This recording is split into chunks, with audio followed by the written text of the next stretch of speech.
What's up, everybody? What's up, everyone? I can't hear you. You can't hear me because your headphones aren't on. Well, actually, I can hear you. You can hear me. Why do we wear these headphones? Because it makes you in the pocket, baby. Welcome to the Mortal Kombat podcast. Welcome to Mortal Kombat podcast. And I am Zach. Yeah, that's Zach. And I am Nathan. And he is my sibling. They are my sibling. Ooh. Yeah, I'm woke. Yeah, you are. That was a woke thing to do right there. I actually had a dream recently where I corrected myself multiple times talking to people about like identity, like, you know, pronouns and stuff. It was a dream. Nice. You were correcting yourself? I was correcting myself. Like I'd be like, excuse me, sir. I mean, you. Like in the dream, I'd be like, you person, and be like a total identifying male. And I'd be like, sorry. It's like weird. Maybe it's like a stress dream or something. And then in the same dream, I dreamt about, oh my God, how am I forgetting his name right now? Bad Friends, Redhead. Andrew Santino. We were seeing him live. Yeah. Oh, again. Yeah. And you want to know what I thought about? He came up to me and Megan. We were seeing him live in this dream. And all I could think about was how I could see that his hair was starting to grow in, probably because of all those, you know, the products he uses for his hairline. Gotcha. So obviously it was a stress dream. It's obviously dream. Insecurity stress dreams. I'm like, sorry, wrong pronoun. Also, Andrew Santino, nice hairline. And yours is 400 times more bald than it's been. Thank you. In the dream, because obviously in the dream everything's in the dream I was like Dr. McDreamy. I had like a wave. I was just like, no, I couldn't see myself in the dream. Right. Yeah. How many dreams do you have where you actually can see yourself? I don't think I ever see myself in my dreams. Whenever there's a mirror, it's just like. Yeah. I just always see horns. Who is that? That's not good. I know. I don't know what it means. That is not good. Okay. You literally see yourself in the mirror and all you see is horns? Well, that is not good. Yeah. I just see horns. Do you have a therapist? Yet. This is as close as you are to therapy right now. Oh, Daddy, tell me. Get it all out on the table. Oh, yeah. Oh, yeah. This is a podcast where we have, for the last, not full 48 episodes, but majority of them, our podcast started off as just shooting the shit, having fun, two brothers, and the actual, like, in quotes, what we came up with was this was an experiment of two siblings doing performative art and bonding with one another, and how that looks and how that develops, because we've gotten just so much closer by doing this. Totally. What ended up happening was a lot of our childhood trauma came out, and we started talking about a lot of our trauma. And so, but we're switching it up. It's just the way it goes. Yep. If you're watching this podcast and you have been, I don't know, benefiting, enjoying the deep dives into religious trauma and other such things, we would appreciate it if you let us know. Because we are what you call trauma fatigue, right? I think that's a term Megan told me. Fatigued of our trauma. Yeah, trauma fatigue. It's, you know, like therapists, or I guess you could think of professors, childhood psychologists, anybody that works in the field of trauma and like conversational trauma or healing, right? You can get like burnt out, even when it's not yours. Talking about trauma, although extremely important, is exactly like the consequences of it are real. You grow over time. It's healing, but like you and I just having, let's talk about this thing today. And then you and I always talk about how like the next week can be really heavy sometimes, like especially with this recent film we tried watching and talking about. It was kind of like icing on the cake. It was like, well, are you burnt out yet? It's like, and I had some bad dreams about that movie. Every time I see a little, like, if I reference it in my head, it gives me like pause, like, oh, that's traumatic. And so I've been like noticing for me, we've been talking about this and noticing it for the cast, is that if we were just a comedy, shoot the shit every week podcast, where it was just like, just doing that, you and I, even if there was less purpose or less like drive, or I guess like direction of where we were, what we wanted to pursue in podcasting, that might be like a relief for us every week with how crazy our personal lives are, to be able to come here once a week and be like, just joke around. Let's just have some fun. Yeah. That's like when I go to YouTube, I'm watching more fun podcasts. And then every once in a while I put on a serious one and then a fun, like, because I'm looking for something to help balance my crazy, like I want to like numb out. I want some vegetation, it's like, let me veg. And there's some podcasts I'll put on where it's like, I didn't even hear a word they said, honestly. It's just the way they sound and their voices that make me feel less alone. That's just the truth. And so there's like a part of me that recognizes that us doing a podcast on specifically trauma and healing, we're going to get burnt out. It's going to be tiring. Well, if it's just us, yeah. Right. And we were supposed to be interviewing people by now, and we've had we've had countless hiccups. And I think that's just part of starting something from the ground up and being the only people running it, that you're going to run into some hiccups. And so we've run into so many hiccups. Speaking of, this is the second time we've recorded episode 48, because last week we recorded the whole thing and didn't record the audio. Yeah, I was trying to and we were reflecting on the last part 2 of Jesus Camp, because part 1 got banned from YouTube and we had to take out the clips. So all of episode 47 didn't really make much sense in terms of the clips. And then we were supposed to talk about it in episode 48 and finish it, when in reality, we didn't even record episode 48. So it's like so many hiccups that that even itself can kind of pull you down and make it tough. Oh, yeah. But like this podcast, wouldn't you say this podcast was founded on mistakes? Oh, yeah. Like in the beginning of this, we did, oh no, we forgot to record the camera. Oh no, your camera was out of focus. Redo it. Yeah. And we would have like 4-hour nights because it'd be like, and it's not that we're not in that place anymore. It's just depending on the topic, you can't go back and re-record it. And that's like the mistake of missing or we've making done, a mistake. I think it was episode 28 or something like that, where that same thing happened. Audio wasn't recording, or my camera wasn't recording or something. And which episode was that? It was whenever Chantel was here, and it was like an 1.5 hour episode, and it was deep, and it was really about some religious trauma that was super deep.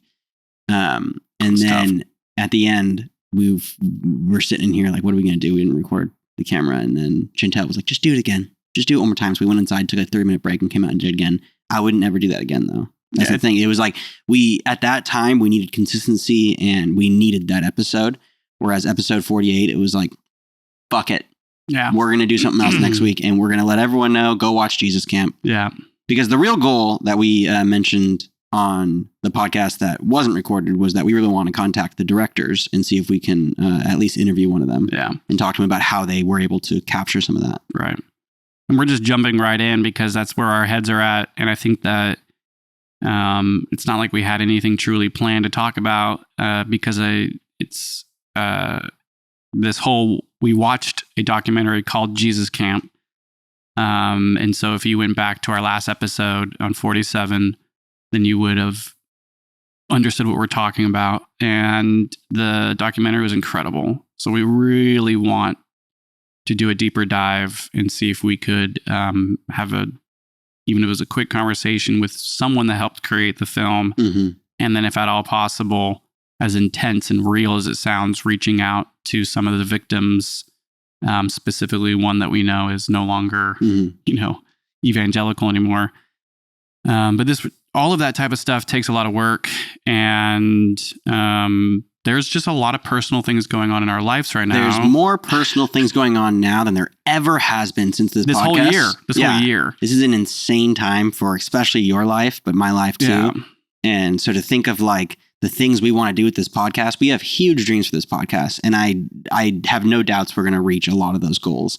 But to do them right now, it's like, let's just wait a month or two. Like I don't know where I'm going to find my time to do it. And you definitely not going to find time to do it. And so we have no one helping us besides Chantel, but she's also incredibly busy too. And she's just doing graphic design. We don't have like a manager or anything. Which right now makes sense. It totally does. This is you and I right now are truly learning whether this podcast will be alive for the rest of this year. Yeah. Right. And like, so at times it's been like, oh, this podcast is it. Mm-hmm. We're in it. This is working out mentally, emotionally, physically. And right now we're in a place where it's like, oh, the podcast actually doesn't ever have to stop if we don't want it to. But what are we really doing here? Yeah. Because this hurts. I'm burnt out.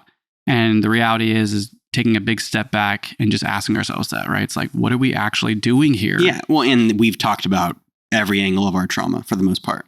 And you said trauma, fatigue. Fatigue, yeah.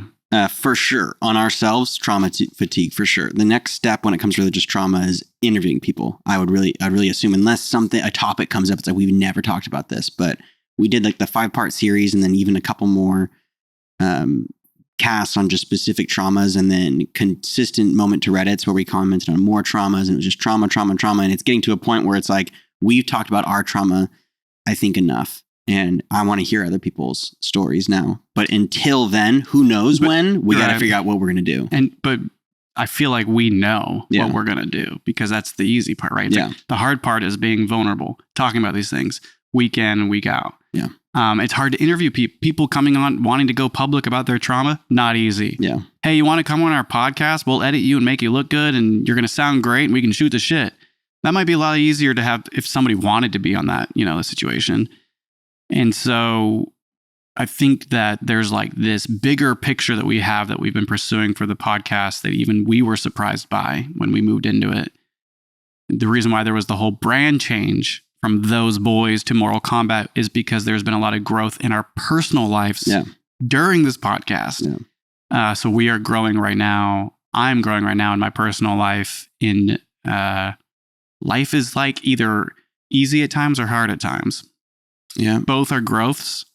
And so I feel like it's interesting. There's been so much that I've shared vulnerably on this podcast about my past traumas and stuff. And there's certain things going on in my personal life that are traumatic that like I just will not and cannot talk about. But because of that, I, as a creator, as someone doing a podcast with you, need to find more lightness in life. And that's like, you and I have the ability to create some lightness with this podcast in our lives. And it's funny, whenever we have a podcast that's like religious trauma and heavy, but it's a great conversation, there's so much healing. Mm-hmm. But it's violent healing. It's like tough. The whole week I'm thinking about things. We're communicating it, but there really is some like healing that occurs no matter what. And then the podcast where we're just literally shooting the shit, it's not about healing or not healing. It's just active. It feels like kind of, I don't want to say it, like self-care. Mm-hmm. It just feels good to be able to have somebody in my life that knows me this well, where we can just sit on camera and talk about pop culture and random fun things. Mm-hmm. And then it's like back to the grind. Yeah, back to the streets, baby. Back to the streets. Well, I want to hear about your acting class. We still haven't talked about it really much at all, and I want to hear about it. Yeah, so we'll just wrap up that whole thing. Yeah. Welcome to the Mortal Kombat podcast. Stick with us. We love you.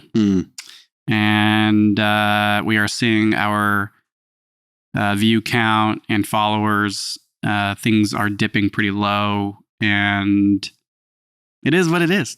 Yeah, it's not going to, I mean, it sucks, but it's not going to stop us. But that's, I think, what we're learning, right? Yeah. It's like, even no matter how hard our personal lives feel or how much this podcast feels like it's falling apart by the internet standards, not our standards. Like, we've put together something really nice here, is recognizing that like we do benefit from this still in our own personal ways. Oh, of course. But nobody else, no matter how many views, could never provide. I mean, we really haven't gotten much. And so that's the only reason why we are at episode 48 is because it's benefiting us. Yeah, which that's a lot of episodes, it's people. A lot of episodes. Okay. We're coming up on our 1 year soon. I mean, it also makes sense why we might not push to redo an episode we messed up, because we're on 48. Yeah. It's okay. It's like we're almost at our 1 year. It's just a matter of you and I not stopping. And if we do stop, it's because we're ready to stop. Yeah. And it's meant to be. Yeah, I'm not ready to stop yet. We have a great product here. Yeah. And it is really fun. And we haven't even done the things I want to do yet, like interview people. I know. And I also just love that I think life works in mysterious ways. In that we are going to like evolve in this creative process together in the ways that we need to survive in the creative process. And when things get super difficult, when you're faced with adversity, creativity is the only thing that can get you through those times. And so we're being very creative with this creative podcast, just like we're being creative in our own lives. So one of those creative things in my life, like you were asking about, is this ridiculously stressful and nerve-wracking acting class I'm in. Yeah, because you went to it on Tuesday and you have been so afraid since you signed up, not afraid, so anxious. No, I've been scared shitless. And then you finally got through it. We haven't talked about it. I want to hear about it. Yeah, so I signed up for this acting class. It's in San Francisco at the San Francisco Acting Academy. And it's basically a crash course / boot camp on auditioning for plays, for commercials, for movies, for TV shows, anything and everything that has to do with what is auditioning, how do you do it, what's it look like, what do you have to prepare for. It is nuts. So what was your first class? Tell me what happened. First class, first off, I work like everybody else. I'm up in my nursing career. I'm up at like 4:30 in the morning to go to work. Like tomorrow, Monday morning, I'll be up 4 a.m. Mm-hmm. And so last Tuesday was one of those weeks where you're working. I'm up every day and then get home around 3 p.m. Got to be to San Francisco by 7 p.m. So I told myself, I'm going to take a little nap, because I'm not going to get home till after midnight. Mm-hmm. And that's a 20-hour day, literally. And then I have to be up at 5 the next day. Or it was 4 a.m. the next day, too. So that was like giving me nervousness already. Like, when am I going to eat? When am I going to sleep? And didn't sleep, of course, because the whole time I'm just reciting my lines. 2 lines the first night, Hamlet and an orange juice commercial. Mm-hmm. Hamlet, Shakespeare, like, oh, you don't say thus, all that. Like way over the top. And so that was a whole entire monologue. And then I had to do a Tropicana orange juice commercial. You show up and there's like 12 people there and we're in a dance studio. So it's mirrors on one side, mirrors on the other. And it's like one of those big rooms, and the teacher is this older gentleman. He's like the most classic person out of Hollywood that you would see as an actor in the 70s. Now he's in his 70s and he's like, get your shit together. What are you doing here? Like, you want to be an actor? Go do something with your life. He's like in your face and very animated, awesome character, like really intense, expects top level. If you don't know your lines, you're redoing them the next week. Sit down, type of thing. And so did that happen to people in the class? Yeah. Oh, darn. Yeah. Smash. And they have to just stand up there and wait. And you just take it. It's just like the most creative amount of abuse ever. And I love it. But it's so scary. So all of my fears leading up to the class of being like, what if I'm not prepared? What if I can't say my lines because I'm too nervous? Because the thing is each person one at a time and there's no order. He just says, all right, time to work. Who's up? And everyone crickets. Then all of a sudden someone's like, I'll go. And he's like, get up. And it's like, we're all just sitting in chairs. And so now you're standing in the middle of everybody. And you're all just like looking at each other like, and then one person does it and they either get through it or they fail. And he's like pointing things out, cutting people off, like do it again. Some people had to do it like 6-7 times. Wow. Because they're nervous or whatever. This is the whole point of acting. You got to get up on the stage. You can't be afraid of anything. If you're afraid, who cares? Get into character. Yeah. And so that was his mentality. And how'd you do?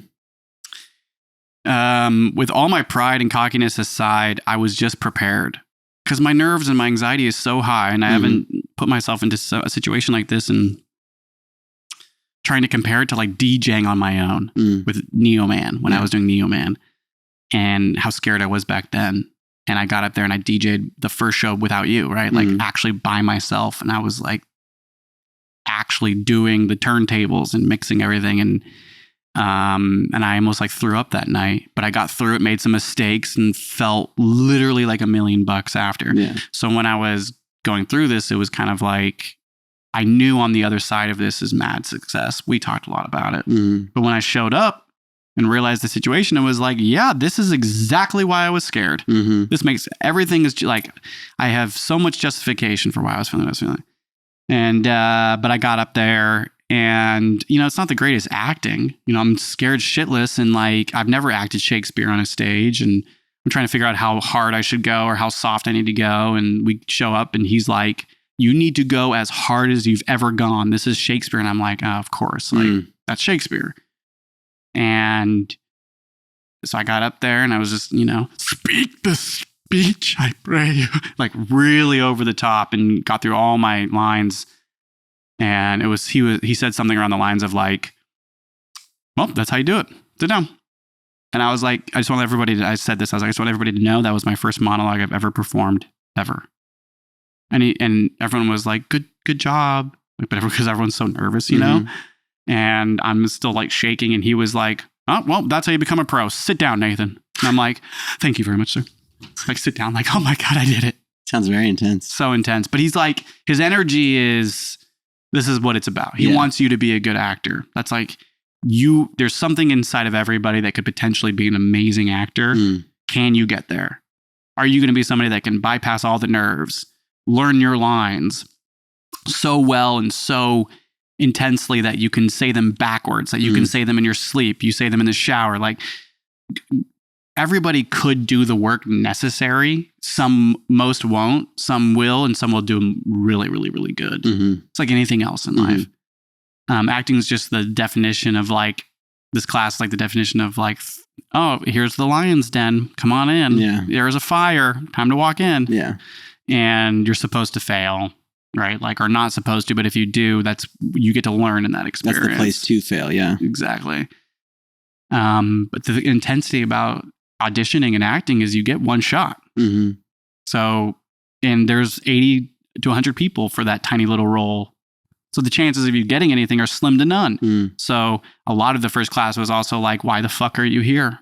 Because if you're here to get work, you're here for the wrong reason. You know, it's like, that's the truth. It's like, it's hard to find work in this industry, and we're not in Hollywood, we're in San Francisco. And, you know, it's you send videos in, you like record yourself at the house. So like when I'm ready to start doing real auditioning, I'm going to do them here because we have a full entire studio, which is really nice, because most people just have their phones.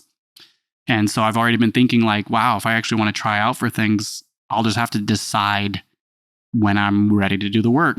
So how do I find it? Got to join communities, like you can talk to agents, they might not accept you, so it's more of just like, here's a commercial there's a commercial here, like send in your video. 250 have been sent in, and you're like, am I enjoying this process? It's like, and so I've been having a blast, and like, I'm already on to the next characters. And so it's with another actor, and we're doing a scene together, and we're practicing even after this, just on Zoom. And so I'm already reciting all my new lines, and I'm freaking out about that. So what's the new scene? It's a scene from an old Tom Hanks movie from the 80s called Nothing in Common.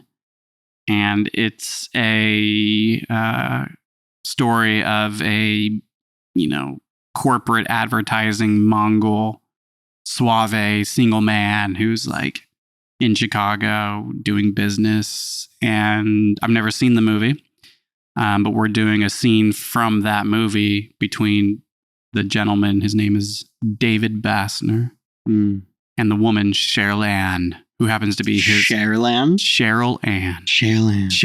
Dwayne. David Bassner. And she is the daughter of his boss, like this huge advertising firm. And he doesn't know that, but he hits on her, asks her out to dinner, and that's the scene. So I get to play an advertising corporate Mongol named David Bassner, who's like suave with women. And I'm like, give me type screen me, bro. I'll just be myself. That's one of the things he told us. He was like, the whole point of being like an acting, all they care about is you. Yeah. You have to be yourself. Yeah. It's like acting different characters is all great and all, but if you're not being honest in your audition, they'll see right through that, right? Like too nervous, or you're not holding that like authenticity. And so this is, a little bit closer to, I feel like, maybe a character I can jump right into. Oh, totally. The first line is, excuse me, do you have the time by any chance? And so it's like, excuse me, do you have the time by any chance? That's how it starts. You could do better than that. Probably. I mean, obviously.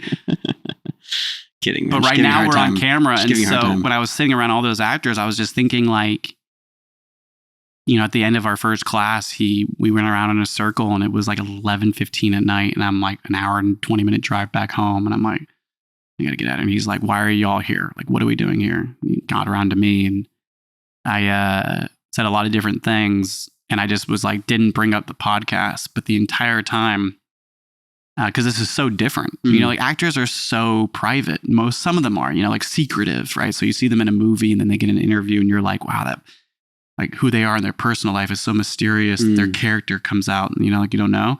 Well, this podcast is taking a lot of mystery away from like me. It's kind of like, you want to know who I really, just go watch 50 episodes. You'll get a really good idea. Yeah. And so I'm not hiding anything. Yeah. Right. And so I think that like this in and of itself is a character. This is a podcast character. This is like as authentically podcast character as I could be. It's all crazy, man. But it's so fun. I think like I might have lost my train of thought there. I was going to say something, but I forget where I was going. How are you liking like memorizing your lines and like the work of You mean acting? the actual work? Yeah. Well, it sucks. Yeah. But like doesn't all hard work, like all tedious work kind of sucks. Like editing the podcast can suck. Right. But it's like, but do I enjoy it? Yeah. Like actually when I'm in the moment and I'm like editing things and it's live, I'm like, it's not super fulfilling, but it doesn't kill me. I can do it. I will get through it. And so memorizing lines, the feeling I've gotten is kind of like, I'm so busy in my life right now. There's so much going on. I'm really tired. And at any given moment, I could probably pull out my phone and just practice. That's the thing. It's like, so there's this new pressure in life where it's like, I need to be practicing my lines. So every day is like, when can I practice my lines? When can I practice my lines? When can I practice my lines? So it's tedious and it's frustrating. And like the initial getting to know the lines initially can be really stressful because you're just like, God damn it. I can't figure this out. Keep getting it wrong. Repetition. It's just like tedious work. But then once you kind of get the initial memory of them down, then you're good. Then you just live your life and recite them. Yeah. You know, and like burn them into your brain. Before I go into a patient's room, I'm saying half of them. Yeah. You know, like as I'm leaving the patient's room, I'm finishing it. Yeah.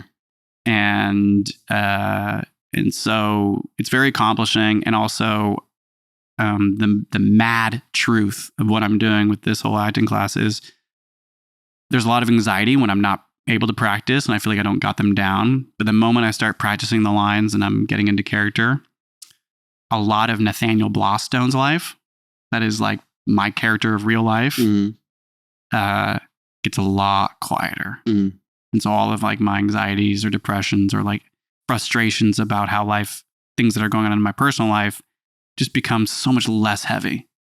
And I become like separate from it. Yeah. And living something else. Getting lost in your creativity. Being a new character. Yeah. Like I'm not Nathan anymore. I'm David Bassner. Yeah. And while I'm being David Bassner, I'm actually no longer Nathan. That's what makes a good actor, right? It's like I'm becoming that man. And so that's been a surprising new thing. Totally. I'm like, oh, the work can be really tough, but it's worth it because I'm like, for me, it's like, I don't really, once again, getting work would be awesome. Like getting a commercial would be so fun, so intense. But like, I think there's some like medicine in this creative process for me. Like I know there is because like my anxiety goes down and I become a lot more present in life by trying something new. Like you said, present in my creativity. Yeah. I could keep talking about my experience in this a lot. I think that it's never getting easier. Every week is new lines and new characters. I have like 5 days total to remember everything. And they're long days. But I feel like I have a little bit more to live for now. Totally. So that's why you do it, right? That's why you tell me to do it. Yeah. It's true. Same reason why I tell you to do Signs Live. Yeah, I did Signs Live. And during that time, it was like, there was like a similarity, right? There's some familiarity, like watching you suffer.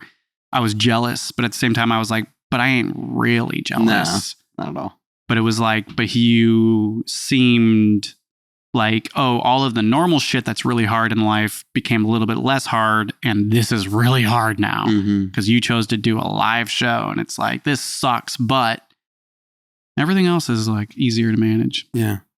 And so I love that. Yeah. I love that. And so for that alone, which has nothing to do with the love I have getting into a different character, storytelling. Like, I love movies, right? Like, all of this just fits right into the things I've loved since I was a kid. But what's great is that the first thing I notice is that it's like a medicine. It's like some like actual healing to be in this creativity. And so that to me seems like a success story, to be like, oh, I found something that's working right now that I really love. That's hard. That's public performance, which is what I need to be doing. Yeah. It's like, we are public performers. So totally. Something I think I've like gone back and forth and denied and haven't denied is like how much a desire to be in public, on a stage in front of people.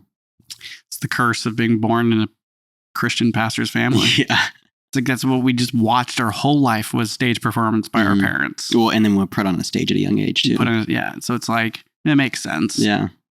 I think we're lucky to have that, to find peace or some sort of release. It's more of a relief than it is peace, because it's not really that peaceful. Right. I guess it's like a release, right? It's it's more of the feeling you get after doing it, after you successfully finish a performance, an acting class, whatever it is. That feeling after makes up for all the months of anxiety prior. And I would think that if you did it consistently, if I was performing consistently, it would start to be easier to perform, and then it would just keep feeling good for the most part. I mean, I have performed consistently before, and you'd probably get to a place where you needed more. Yeah. Right? Because that's like what we're talking about here, is like, I remember when this podcast was a release. Yeah. It still is. Yeah. Totally. But we are better at it now. Totally. This is the truth, I do not get nervous doing the podcast. Oh, not anymore. No. I got nervous every single time we do it, which is crazy to think about now. Like, that's growth. Or that's just like, you do it enough, you start to get used to it. We've gotten really used to just us two sitting here. I think the nerves will kick back in when we start interviewing people, especially when it's like... But don't you think that, like, because I agree, but I feel like we are so now prepared for good, like to be able to communicate and have like a fluid conversation with somebody for an hour and to have it be stimulating and explorative, like, because of how much we've put ourselves in the lion's den of podcasting, where we don't know what we're doing tonight, but this is our topic. And then we just have a crazy conversation about trauma, and it works. Yeah. And I think that's it's kind of improv, like acting, like with the lines, it's supposed to be like real life talking. You just are saying lines verbatim that are already written, but you're supposed to be reacting just as you would in normal life. Yeah. And so I feel like this podcast has definitely helped me be more prepared for like the on-camera improvisation of conversation and feeling more comfortable. No, exactly. But we've gotten good together. Right. We've only included one other person. That was Austin one time. And that went really good. I think it's always going to surprise us how smooth everything goes. But I think the nerves might come back once we have some actual interviews, especially with like professional. Like if we really want to interview a therapist that deals with religious trauma. Absolutely. It's like, I might be a little nervous thinking that like we're interviewing a doctor about this exact topic, and I would be so wanting to do it, but it would be like, I also don't want to mess it up. I also don't want to say the wrong thing. Yeah. And we might mess up interview. We probably will a little bit, but I mean, I also think we're very passionate about now being vocal and vulnerable about our trauma, and that it'll come off a lot more. I can't think of the word I want to say. Honest. Yeah. Yeah. One of the lines from my new characters is, why don't we just try some honesty? Sounds rapey. What? No. How dare you even say that word? My character is the opposite, although I've thought about him being that character, and he's not that character. He's too good. Okay. He's too proud. He's too suave. Right. Not that, Zach. Okay. What about you, though? Because I just went off about this acting class that is very real. Yeah. I'm going to have a lot to be able to talk about in this podcast about it, too. Mm-hmm. I'll be able to explain if anyone out there is wanting to get into acting. I think this is a great opportunity to use this podcast as a way to share the experience of what it looks like to take a acting class out of San Francisco and jump into a career you have no idea what it's about or what to get out of it and what the experience is like. Yeah. But I have been thinking a lot about you and your performance with Signs. Mm-hmm. Is anything even in the works? Music-wise? For like live performance-wise? No. Anything new that you're writing? I'm working on 2 new songs, yeah. Okay. We're missing a month though, right? Well, yeah. Well, I mean, we missed July, and I'm hoping I can get it out in August. I'm just running into a lot of hiccups, man. Like what? Explain. Well, my computer died on me, and so I had to reformat it. Signs is Zach's music. Yeah. His artist. For anyone image. just randomly listening to this one episode and hasn't listened to any other episode, Signs is my music, SYNZ, and I've been trying my best to release a song every single month this year, and I was killing it for a while, and then when I tackled on a performance, that set me back a little bit because I started to practice performing, and then which I didn't even think it would stop me from writing music, but it totally did. And then after the performance, it was really hard to get back into the headspace of writing. And then my computer was having issues, and so I was like, I'll reformat it. But then when I reformatted it, it messed everything up. And so now it's been this battle of getting my computer to a comfortable place where I can produce and be able to record. And I've just run into error after error. One day, like a week ago, I was recording vocals and it wouldn't stop crackling throughout my vocals. So it would record like in the vocals, and I'd get a great take. And it'd be like, and I finally got to a point where I got like halfway through the song on okay vocal takes that didn't have pops in them. And I was like, I'm just going to do this another day. Like something's wrong. And then to trash that, it's like multiple times it's happened. I finally got to a place where I have like a rough version of a song and it just doesn't sound good. And it's like that same thing that I always do where it's like the mixing's off. It's like the mixing is so off though, because I don't have all my normal equipment, all my normal stuff. And so I'm a little set back, but I'm also just trying not to put so much pressure on myself because I have made 5 songs just this year and released them. And I'm planning on at least releasing another 3 or 4 for sure. And so that's just going to happen. And I think I need to take the pressure off doing it every month because like we talked about in the beginning of this podcast, life is not going as smoothly as it was at the beginning of the year. It never does. And it's actually incredibly complicated and stressful. And it's hard to be creative in those moments, but then it's also hard to be motivated to put in a certain level of work. And mixing and mastering is a lot of work. And so I can get these song ideas out and these vocals recorded, but then it's like, all right, now you have to be able to go through every single sound and perfect it pretty much for headphones and for cars and all that stuff. And when your computer is not running well and you can't run your computer to listen to every single sample individually, and you have to make 4 different projects that you can listen to the vocals separately and all these crazy things, you start to kind of get discouraged, or at least I start to get very discouraged, and then just start to think of like, why am I even doing this anymore? And all those, normal fun thoughts. But there is some positivity coming out with Signs, and there's 2 new songs that I'm just stoked on, man. Something that performing really showed me is that Signs was always just kind of a joke project to me for a really long time, and then I started to take it more seriously, but in reality, it was basically me trying to become a better producer, and singing was always like singing and writing lyrics I was always good at.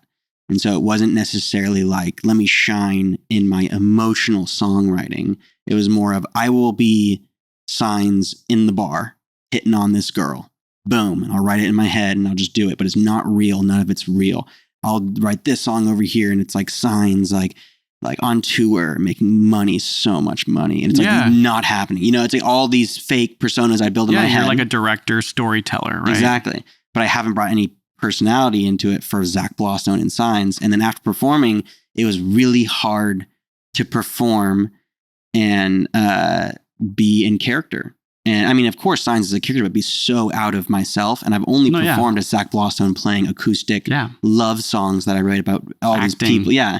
But it's not as much acting, but it still is like, there's something about, I have a talent for writing, sort of for songwriting. And there's a connection I can make with my own life that I've kind of pulled away from Signs. And so these next 2 songs that I'm working on right now are very much more emotional, personal, very much more personal. Cool. And there's one song in particular I'm thinking about that is like really queering the ear on producing. in terms of like how a song should sound, how a song should start. Can you say that again? Queering the ear. What do you mean by that? Well, like queering something is like, I took a queer studies class in college like 4 years ago, and something that it was a writing class, so like queer writing, queer studies. So you great. write an essay, and my teacher would always be like, great essay, now go back and queer it. Because the whole idea would be like, go just try to fuck it up because you already did it. It's kind of like your thing. Now go do something different so that you're changing with it, so that you find a different angle.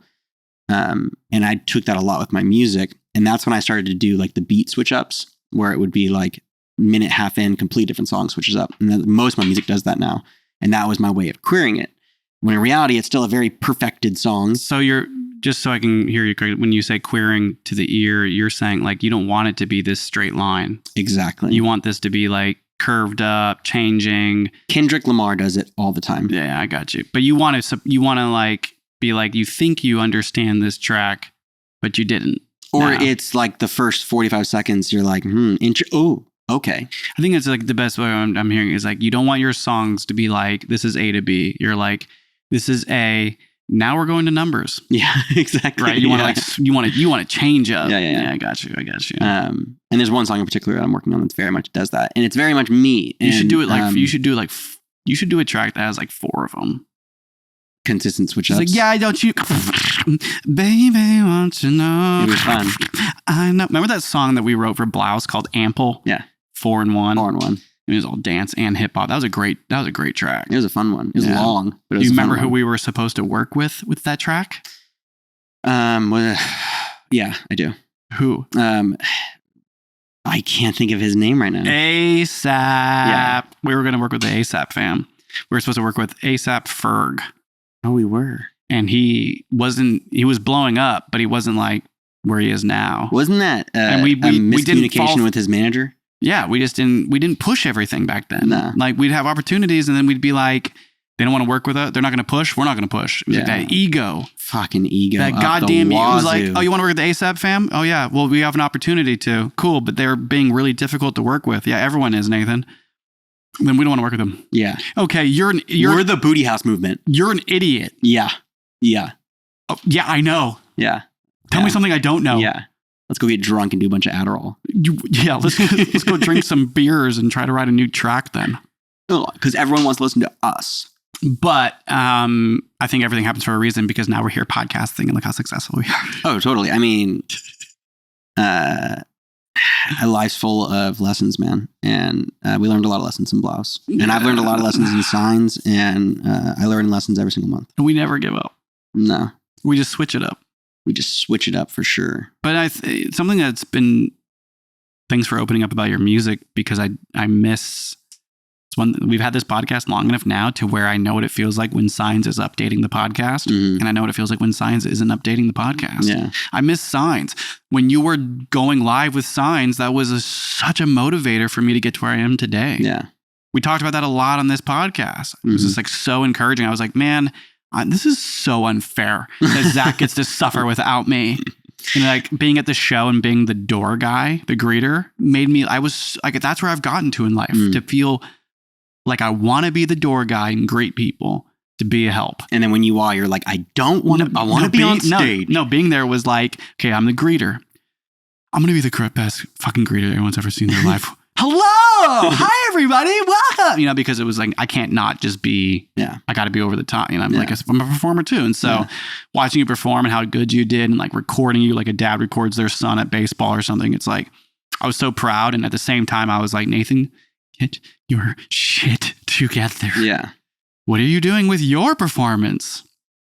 Yeah. Something that I'm really starting to, kind of like develop and unfold with Signs is that I'm not doing it to get famous anymore. I feel like I was for so long. Good for you. The goal was just to take off and go on tour, not make a bunch of money, but just go on tour, get on a label, live the rock star life, just do something with music. I've always done music and never been paid ever. And I've performed a lot and never been paid. And I even went on tour, and it cost me $3,500, but I did it. It's like, it wasn't what I ever wanted it to be. And so Signs was kind of like this, like, oh, well, I can make as many beats as I ever could come up with as a producer. And that means I can make as much music as I want. And I'm supposed to get picked up. I'm supposed to get a manager. I'm supposed to get this.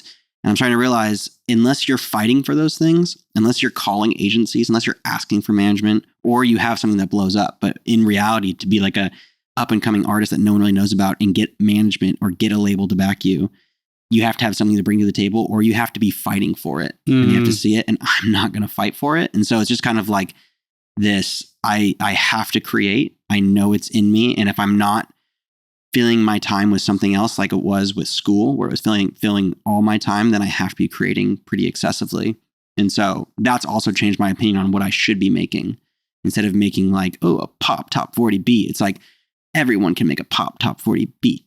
So like, I want to make something new. You know what's going to happen now? If you keep living that truth and growing in that, as in like recognizing your entire performative life from childhood through Blouse to adulthood to all the things you've written and released to Signs to the joke of it starting, then it becoming serious and you actually becoming a rapper who produces, mix and masters, to now what I'm hearing you say is I'm actually learning that I write music not to be famous. Like, to hear you actually say that, right? We've known that. We don't write music or do art to be famous. We do it because we love it.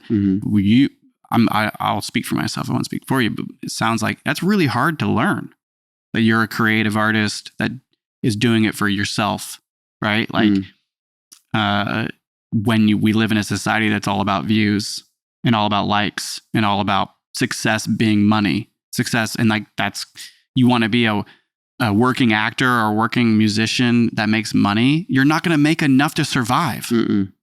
Like only like 0.1% of astronauts land on the moon. Every career is that way. Professional sports, professional acting, professional music.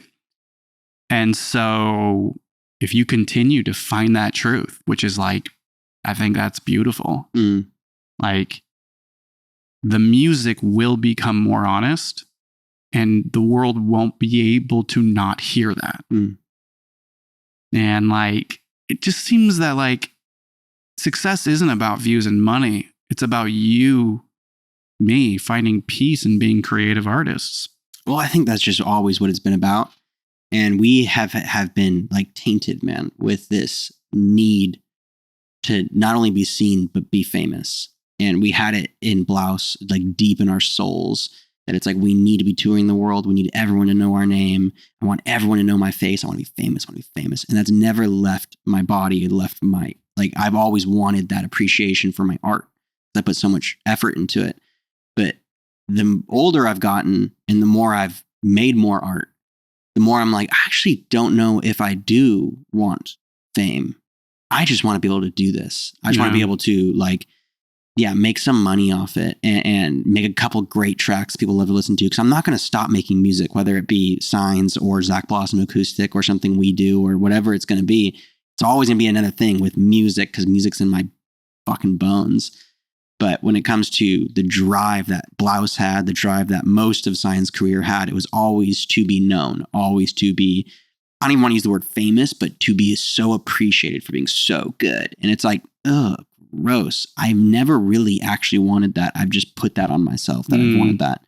When in reality, it's like, I just want to be successful. And Post Malone was in an interview recently, and he defines what, like, someone asked him, like, what is successful? Define it. And he's like, being able to do what you want to do without worrying if you're ever going to have to stop doing it. And it was like, that's exactly what I want. I just want to reach a point of my music where I can do it, not have to worry about it going, like, not have to worry about not being able to do it. And that's that. As simple and also complicated as that is. Yeah. Yeah. It is a simply complicated thing. But it's as honest and pure. That makes sense to me. Yeah. The industry is without sense. It's senseless out there. Well, and it's changed so much since streaming. It used to be you got on a label and you make some albums and you're known. Yeah. Whereas now it's like if you're not releasing a copious amount of music, then and it's you're not also known. just about building relationships. Like that's what I'm really learning about. I learned this in Blouse. Yeah. The only way that we ever made progress truly in performance or whatever was by making more relationships. Oh, totally. You know, and like that's what opens the door of like somebody hearing the name who can then book you. And then they're like, oh yeah, I heard about you. And just that simple, they heard your name because a friend of a friend brought them up. Yeah. Is enough for them to be like, why don't we give you an opening slot? Mm-hmm. And you're like, damn, that's great. I'll take whatever I can get. And so if you and I both aren't willing to make new relationships in the industry and listen to people that are working in the industry, right? It's like, hey, what you're doing isn't going to work. Instead of us being like, well, then it looks like I ain't going to work. Yeah. But more of being like, tell me what do you think I can do differently? Yeah. It's building a relationship with the industry itself. And the industry is a senseless, difficult, not here to help you. It's here to make money off of you. And that's a hard thing to like learn how to suck it up to. You know, it's like you got to really die to your ego to be someone that wants to make money in this industry, no matter what it is. And it is changing. And now we're like in our 30s and we're doing other things that are creative. Yeah. Like we're still doing it because I think we are learning how much we love it. Yeah. And yeah, there you go, folks. There you go, folks. A little bit of our lives. Just a little bit. Why don't we switch? Do you want to go for it? So before we go over to the game cam, which is what we like to do at the end of our podcast here is play Nintendo 64, is let you all know that we won't actually be having a podcast the week after this one. Yeah. Because we are both out of town. And so that means last week you didn't get one. And then the week after this week you won't get one. And so that's just the way it goes. That's the way it's going right now. And if you have a problem with it, you can comment and tell us. Please comment and tell us. I would love it if somebody was pissed off that we missed a couple episodes. Yeah, or said that we're going to fail because we can't continue our longevity. I'd be like, thanks for telling us. Yeah, thank you. Thank you for the encouragement. Yeah, thank you. So there you have it. If you've made it this far, now you know why. But we're going to go on over to the game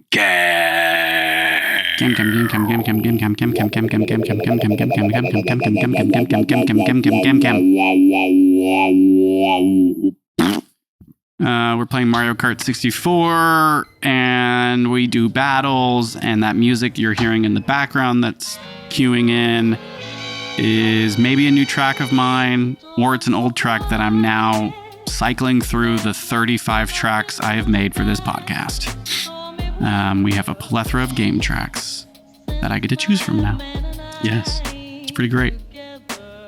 It is great. You have a lot of music there. And I really think once August is done, that should be another thing on the to-do list, is releasing that album. Putting out a game track album? Yeah. I agree. So here we go. Zachary, I think, won the last 5. Was it really? I've been smashing. Yeah, you really have. I'd smashed for a while, then you smashed. Yeah, I'm not going to stop smashing. This is the future. DK it is, just for the sake of my sanity. I will be DK and you'll be Luigi. You know, I'm every single game came here, I was like, you team person. No, you switched it up. You switched it up. I've been switching up every single time. You switched it up. I'm proud of you. Are we Skyscraper or Double Deck? Holy shit. Yeah. Oh, nice. So hold on. Right now, you haven't seen the game cam. I'm going to hook it up and we're going to do this live real quick. Yeah, we don't need to redo all that.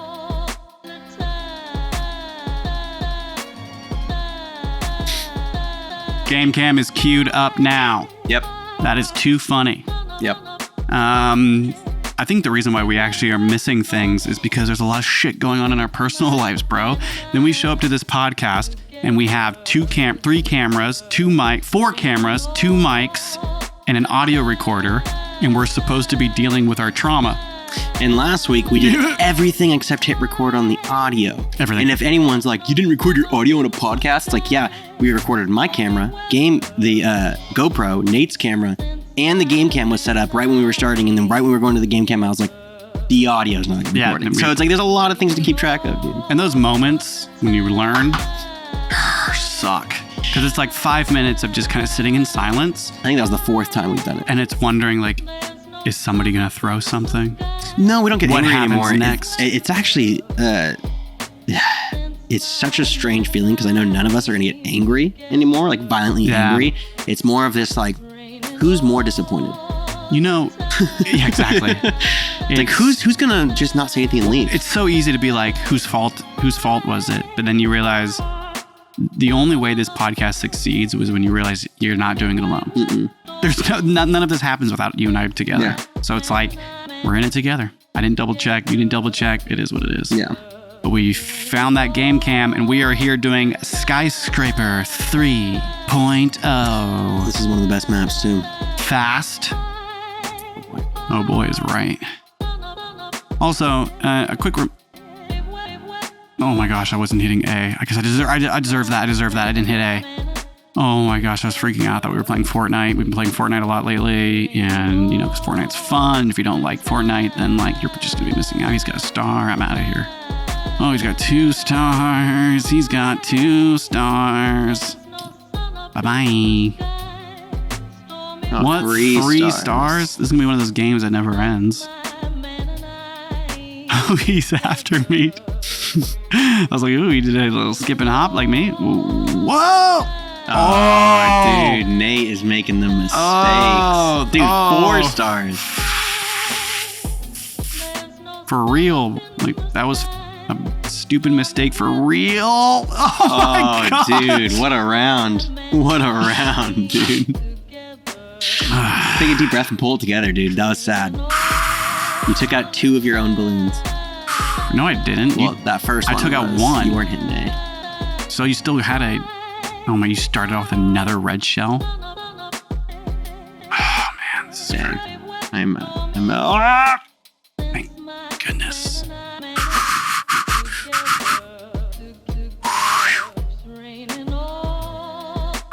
That was close.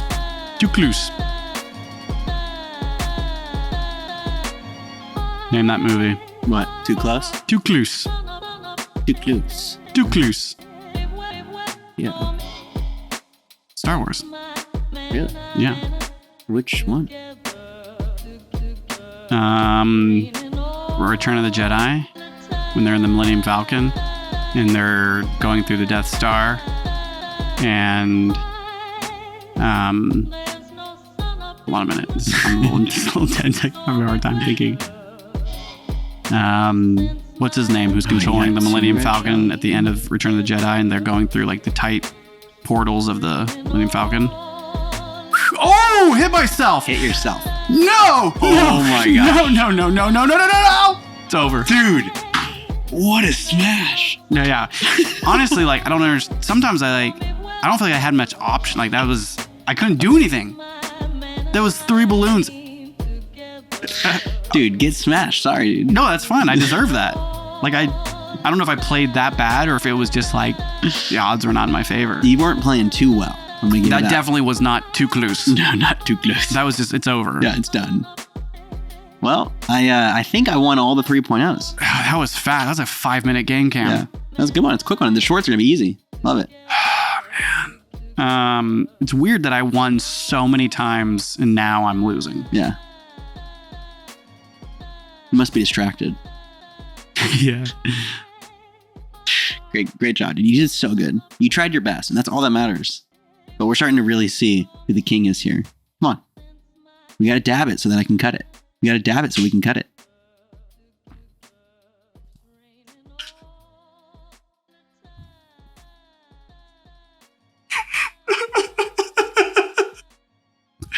That's acting. I actually teared up for you guys there. He actually teared up for us, guys. We're all very proud of him. Oh, wow. That was a lot. All right. What a bummer. Yeah, what a bummer, dude. So anyway, we're not going to be here next week. We're not going to be here next week. I'm out of town for the majority of the week, and then right when I get back, Nathan's going out of town. Yeah. So we have not one day we could even record it. And you know what? And the next week is like, there's some serious shit going on Monday. Yeah. And then, but...